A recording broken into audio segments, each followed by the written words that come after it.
Hi there, welcome at the Faculty of Arts and Social Sciences, where the Bachelor programme Arts and Culture is taught.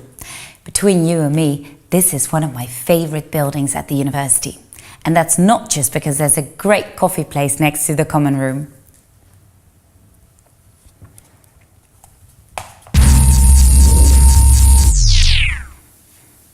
Where was I? Arts and culture is centred around understanding contemporary challenges of Western culture in the historical context. You look at how Western society has been shaped by art, literature, media, politics, science and technology. If you want to learn how to really understand complex social issues, this is the place for you. Looking at such an issue from multiple perspectives is central to everything you'll do here. Wait, arts and culture student Anna Priya can give you an example of that.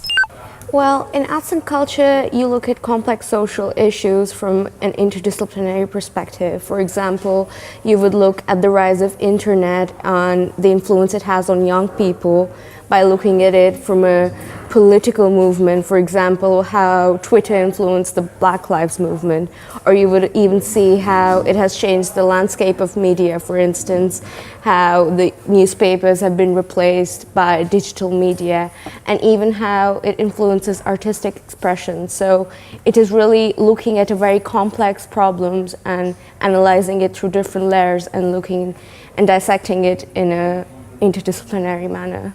Other examples of social issues you study are migration, democracy, globalization, climate change and artistic reflections on this. If you want to contribute to such enormously complex issues, you'll need to be able to think analytically, connect a variety of perspectives and have strong argumentation skills. That's exactly what you'll learn here. One of the main assets of this programme's graduates is the ability to connect different scientific disciplines, building bridges, as it were, between philosophy, history, literature and art studies and science and technology studies. So how do you do that? Let's ask Aniek Hommels, the programme coordinator. The programme consists of two parts. The first year and a half is called the elementary phase and the second part is called the graduation phase. Okay, so what does that mean exactly? In the elementary phase, you study the history and the roots of contemporary Western culture and society by starting in antiquity and ending in the 21st century. In the graduation phase, you have the possibility to build and shape your own curriculum. In this phase, we offer electives in the areas of media, politics, art, literature and science and technology. For the Dutch viewers among you, it's good to know that you can do the research and writing skills trainings in Dutch. You're also allowed to write your exams, essays and theses in Dutch. What's the skills training, by the way? These skills trainings are often focused on learning research methods, like doing an interview, analyzing historical sources or analyzing paintings and literary texts. Okay, so all the teaching is done in English, but you can write your exams, essays and theses in Dutch if you like. Did you know that over 75% of the students here are from abroad? If you choose this program, you will study in a very international environment and also with a unique educational system, problem-based learning.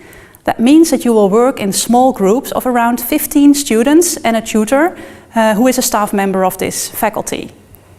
And how about going abroad yourself to really have the international student experience?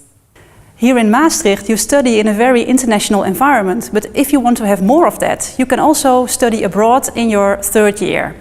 So there are many possibilities to go and visit other universities and study part of the program there. Choosing a program often means also choosing a certain future. At this university, we find it important to prepare you for the international labour market. The problem-based learning system helps you with that, as Aniek will explain. In this program, you learn a lot of skills through the problem-based learning approach. In our PBL groups, you learn to collaborate with other students, you learn to take the lead in discussions, you learn to formulate arguments. These are all skills that are very beneficial for your future career. The career after you finish your program. It may seem far away now, but believe me, once you start studying here, it's there before you know it. Time flies when you're having fun, right? So, where do graduates end up after their studies, Aniek? The majority of our students will go for a master program after graduation.